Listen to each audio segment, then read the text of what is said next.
Hey everyone, I'm Melanie from Streamlined Legal, where we help law firms get the most out of their practice management software. Tonight, we're continuing our series on exporting your data out of Clio. How do we get data out of Clio? What can we do with it? How can we use it? And so tonight, we're talking specifically about using Zapier to get data out of Clio. And so I'm going to hop over to our Zapier screen here and show you a little example of what I'm talking about. So on our screen here, you can see this Zap I've built.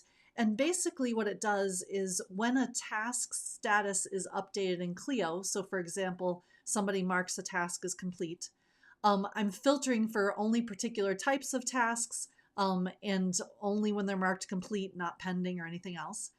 And then I'm looking for the matter, I'm looking for the contact. And then the last step I have here is to send an email out of Gmail, right? And so you can see on the right-hand side exactly what this is doing. It's taking an email and it's sending it to my client, right? In this case, Darth Vader.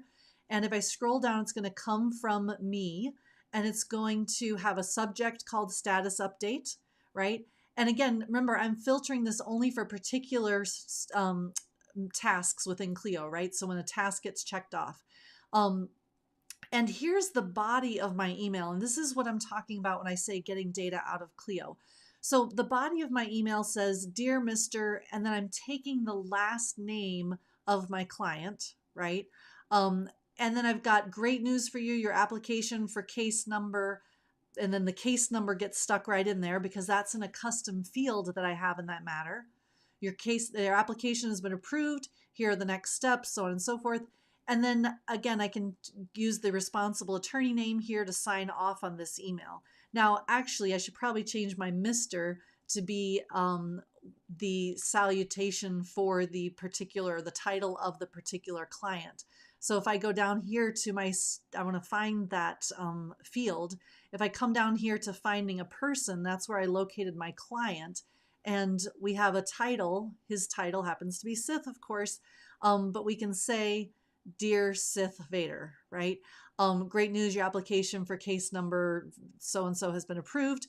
But the point is, if I come down here and I want to add more details into this message, I can come to any of these steps and find the fields that are appropriate. And in this case, most of the time I'm going to want to come to this matter step where I found the matter, because it's not only giving me some of my default fields from Clio, but it's putting in all of the custom fields as well. So you'll see starting here with county and court and income and judge and all this stuff.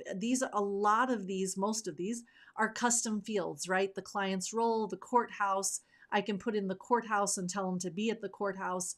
I can put in any of this custom field information into my email. And that is very, very valuable, right? So then, of course, once I go ahead and we'll go ahead and test this step and make sure this is all working. And when I do that, we can come over to my email account now, my Gmail, right, where the email was supposed to be sent out of. And right here, we'll see, of course, it bounced back because that's not a real email address, apparently. But my email went out, Dear Sith Vader, great news, your application for case number 23D456 has been approved. Here are the next steps, sincerely, and then the responsible attorney. So you'll see I'm able to put in a combination of default fields and custom fields into my Zap that's going to go ahead and trigger anytime a particular task has been checked off. So definitely a great opportunity, again, to get data out of Clio and be able to use it in a different format and be able to take advantage of especially those custom fields that Clio allows us to create within the software. So I hope that's helpful for you. I hope you have a great opportunity to take the data you're collecting in Clio and use that in another format in order to better serve your clients and to make your workflow smoother. I'd love to hear about how you've been able to use data from Clio in order to send updates or give other information to your clients or use it in conjunction with other softwares. And we'll chat more tomorrow. Thanks so much for joining me tonight. Have a great evening.